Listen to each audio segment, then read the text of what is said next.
Just want to let everybody know that this is giving you a sneak peek. I'm giving a share at the OU. This is going to be the same share. You're getting a sneak peek that I'm giving this afternoon. Okay, good morning. Bamidbar 5 to go. We have the schus of beginning.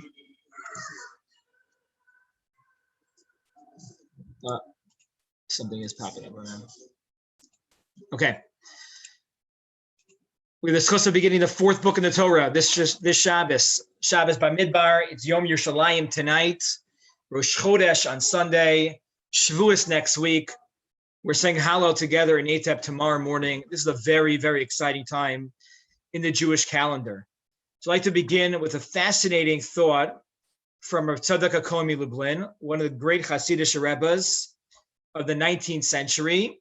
He actually passed away in the year 1900. He lived from 1823 to 1900. I first saw this in a written up drasha from Rav Moshe Weinberger, the Rav in Eish Kodesh in Woodmere. And if you look at the first five psukim in the Torah, you'll notice that the word or, the word light, appears 5 times in those psukim. Vayihi or, right? Yihi or, etc. And says the Medrash that every single time the word or, light, appears in the Torah, in those psukim, each one sequentially refers to one of the books of the Torah. Each one of them brought so much light to the world. Chamisha panim ksiv kan ora, keneged chamisha chumshei Torah. Vayomer Elohim yihi or, Hashem said there should be light, that's Bereshis. Vayihi or, and there was light, that's Shemos. Vayar Elokim esa or ki tov, God saw the light and it was good, that's Vayikra.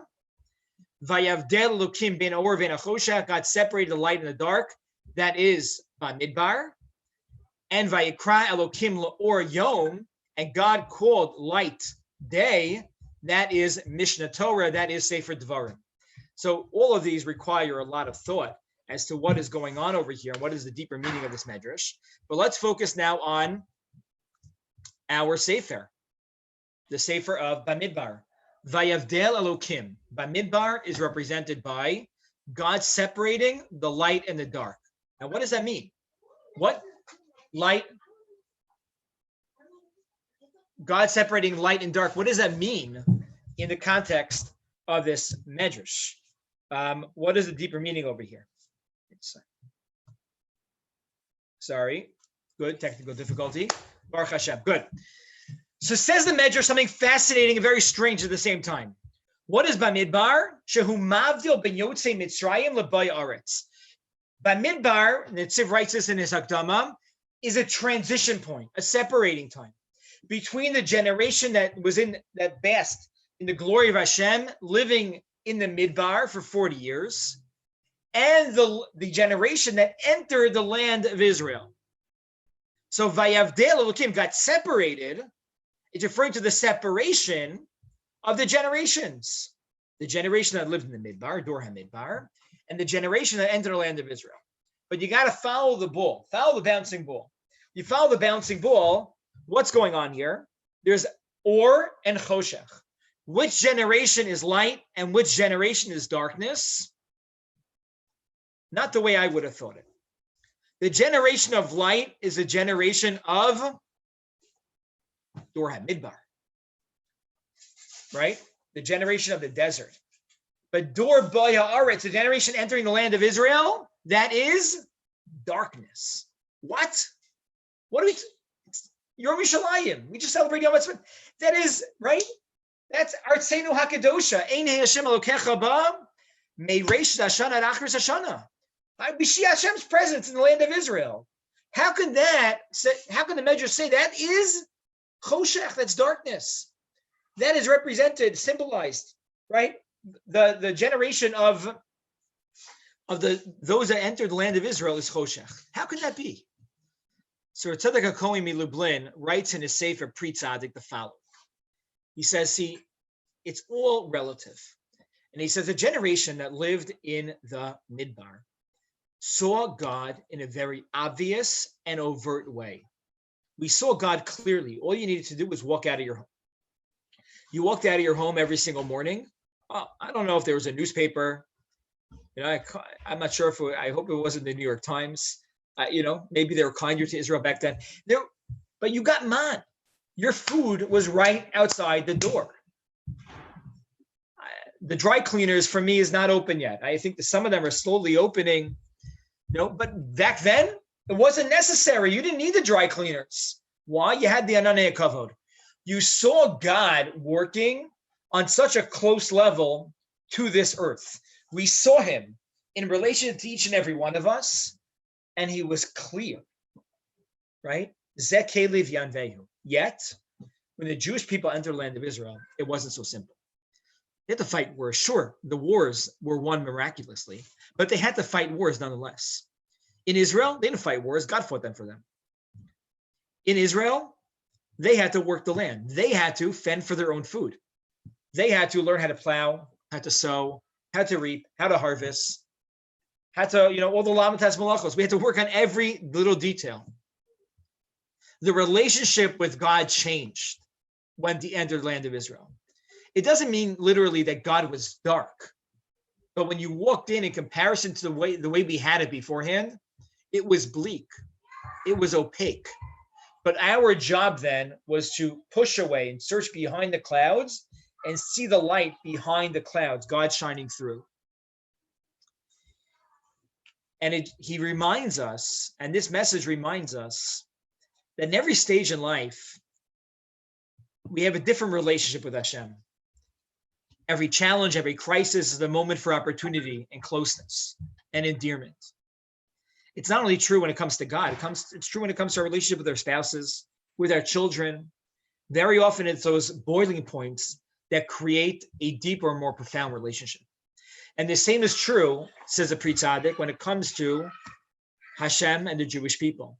When at the end of the land of Israel, it was very, very different. It was a very fundamentally different relationship. Something that we very much feel today. We feel that relationship. We feel the darkness. Yet those are opportunities. The darkness are opportunities to peer through and see Hashem. Because ultimately, in Eretz Yisrael, HaKadosh Baruch Hu is pulling the strings, not frontally, not openly, but behind the scenes. And it's our job and our role, right, as Ovdei Hashem, to try to seek Hashem behind the clouds. That is the first thought from Rav Tzadok HaKohen. It's a brilliant idea. The second, this is actually going to be part of an article that I'm writing for the RCBC learning packet about the Bima. If you go back to Shul, right, if we all remember what Shul looks like, I don't know if some of you remember it here with the old carpeting, because we got new carpeting a little bit a while ago, about a year ago. Like, how do you remember Shul? And what's unique and ubiquitous, not unique, but ubiquitous about every single shul is that every shul has the bima in the middle. Now, why is that? What's the message that the bima should be in the middle of the shul? That we read the Torah from the middle. So the Chafetz Chaim says that the source for that the bima should be in the middle, is from our parsha. By the way, this picture of the Chafetz Chaim is a newly discovered picture of the Chafetz Chaim, not like the one we all grew up with as like, that was the Chafetz Chaim. It happens to be that wasn't the Chafetz Chaim. Some say that was like the butcher in Radin, but this was discovered recently on, someone found it in old archives, and they put it on YouTube. It was the Chafetz Chaim walking into an old Aguda meeting, get together, not just a meeting, they had meetings back then, but like once a year they got together. And that's from that picture. The Chafetz Chaim writes is that we learned about the formation of the Jewish people and how they encamped in the Midbar and how they traveled in the Midbar. That's what we learn in our parsha, how they traveled. And we learn as there are 4 degolim and there are 4 different encampments, but the middle was always the same. What was in the middle? It was the Mishkan. The Mishkan was in the middle, and the center of the Mishkan was the Aron. Now, why is that? Why was that significant?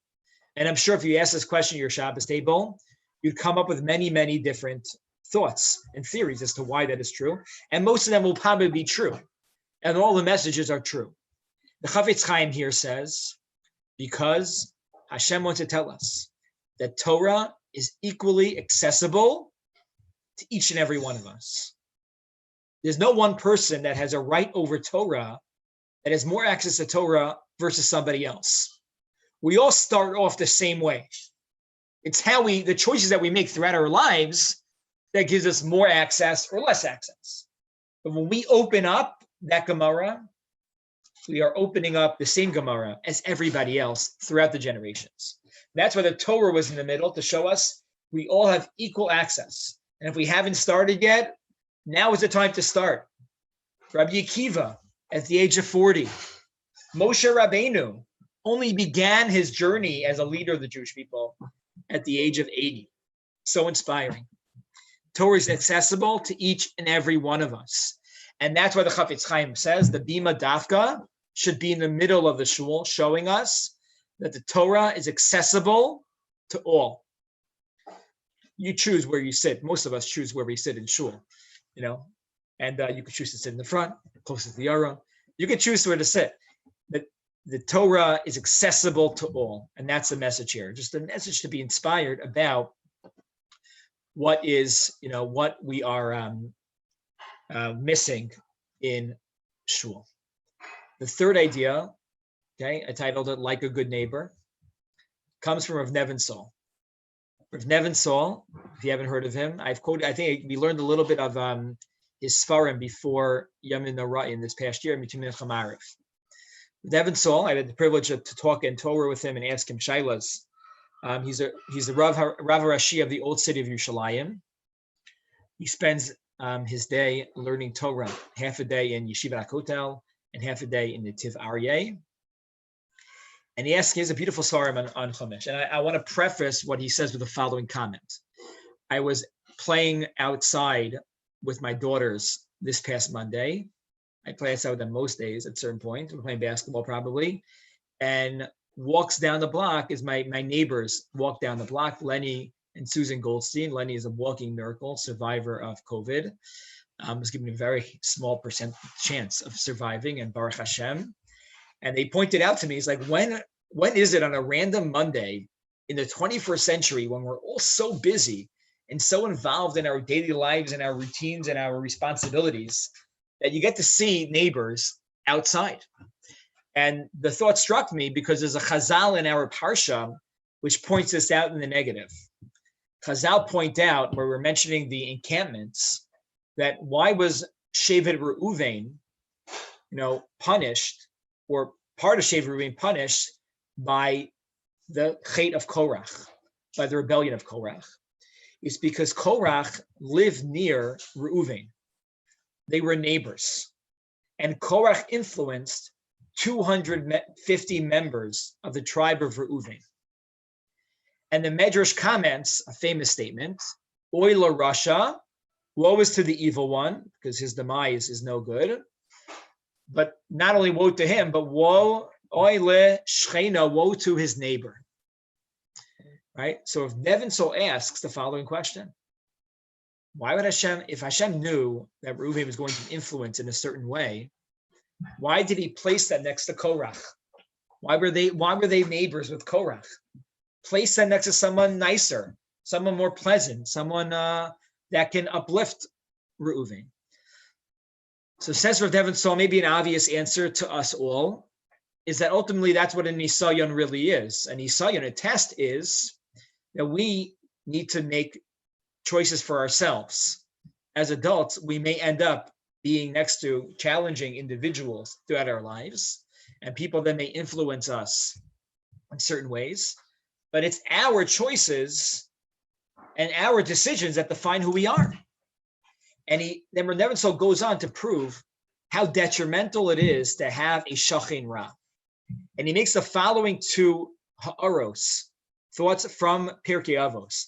Pirkei Avos says in the first parak, harchek mishachin ra, number one, stay far away from an evil neighbor, and don't connect.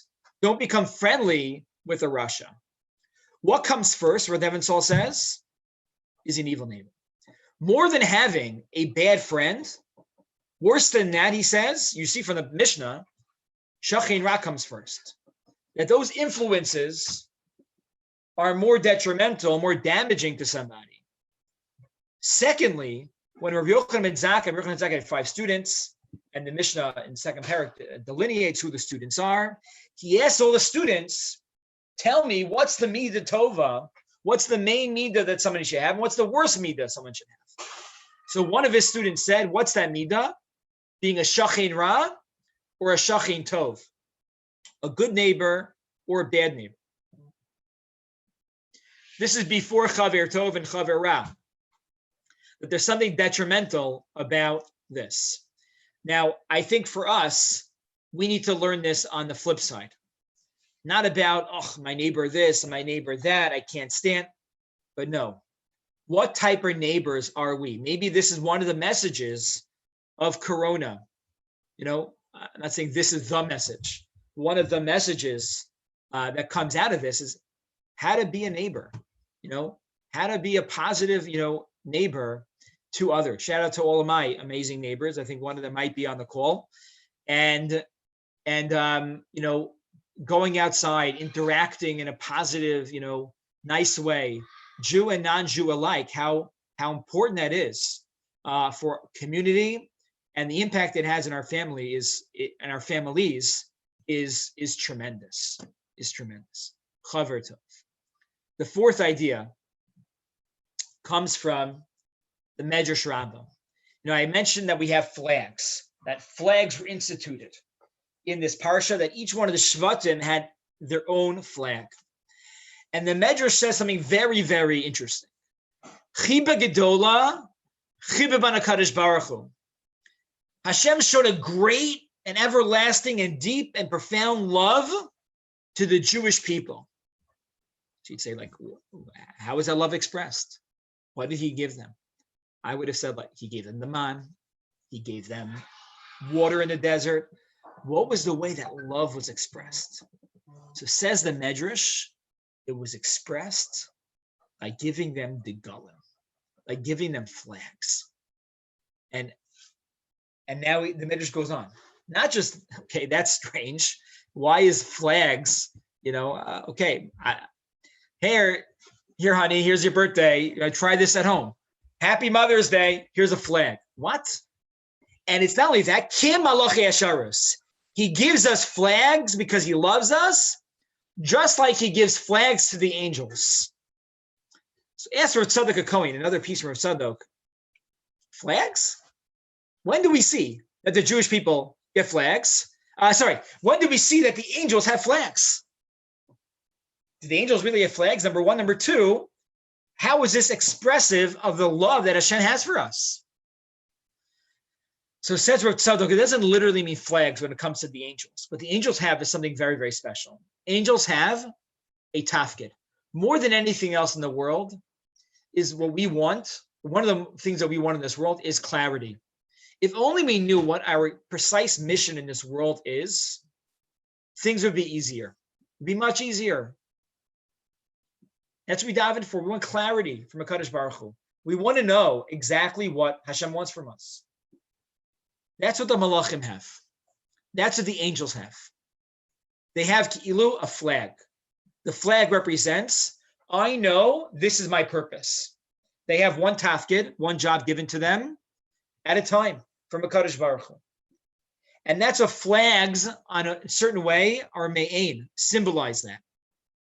What the flags is that Shevet Ruvain, Shevet Shimon, Shevet Dan, they had a flag. That flag represented what midos their tribe represented. And by in part, the citizens, the individuals in that tribe, what they should work on, what they should emphasize, and what their role is as part of all of Klal Yisrael. That is what a flag is. And that's the greatest thing you can give somebody, is mission, is direction in life. And that's why the Medrash says, Chiba Gedola. It's a tremendous love that Hashem gave us, the flags. He gave us a flash. And I'm sure we have moments in our lives where we see and experience those flashes. The fifth idea, and we've been learning Sefer Rus, Megillas Rus, for the past 6 weeks, comes from a comment, I say this one, from next week Thursday, Eresh Shavuos. We're missing Rus and Shul. Comes from a biography, one of the best biographies out there. I'm happy to lend it out. Written by Rabbi Shlomo, not written by, but about Rabbi Shlomo Freifeld. Some of you may have heard of him. He was the founding Rosh Yeshiva of Shar Yashav in the Five Towns in It's in Far Rockaway.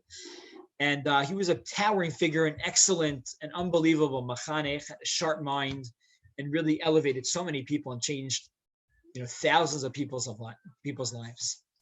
And one of the things that he had privileged to work on was it seemed that he was a founding member and very influential in the Ezra Academy, which is a school in Queens for children that had a very weak background, came from different countries and a very, very weak background.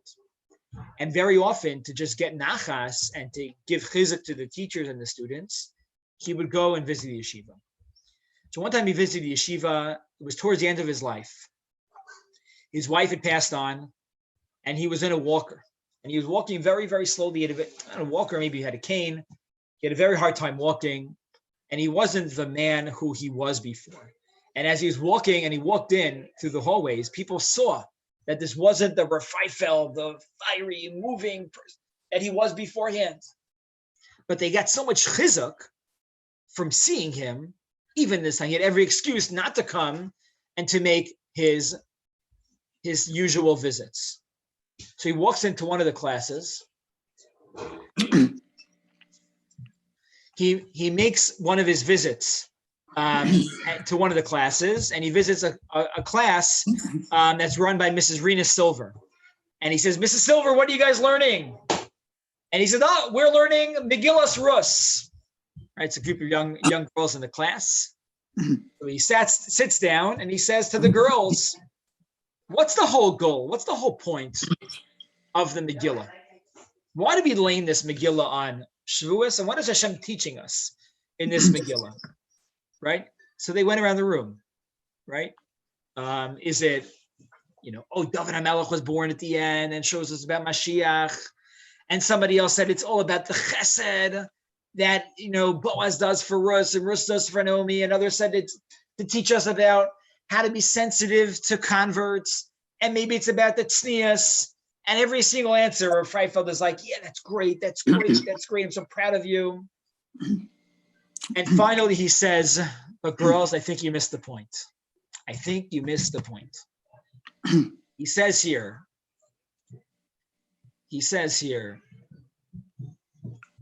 what's the most important lesson in all of Rus? He says it's to never give up hope. A person always has to improve. A person always has to hope that things will improve. To trust Hashem that everything is going exactly according to his plan. And in the end, everything will be just fine. To never give up hope. Naomi lost everything. Naomi lost everything. She lost her husband. She lost her 2 children. She essentially lost her dignity. But she never lost her hope. She never gave up hope. She had people around her that gave her hope and gave her that tikva, that chizuk, Rus. That's the message. Even in the darkest and deepest times that someone could experience, there always is opportunities for hope.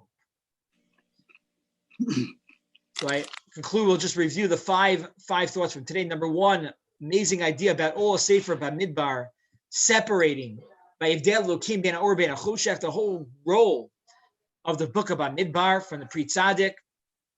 Why is the Bima in the middle a source in our Parsha? Like a good neighbor, where it's be a good neighbor, be an extra good neighbor during this time. 4th, the bracha of having flags, the bracha of knowing what our role and tachlis and purpose is in this earth, and that's the greatest bracha you can give somebody. And the 5th from Freifeld, the purpose of the book of Rus. Okay, I wish everybody a great Shabbos. It should be a great Shabbos, a healthy and Simcha Dik Shabbos. It should be wonderful. I also look forward to learning with you in our robust, very, very exciting schedule, no matter where you are. From your own homes, we're having 12 shiurim to prepare all of us for Zman Matan Torah Senu next week.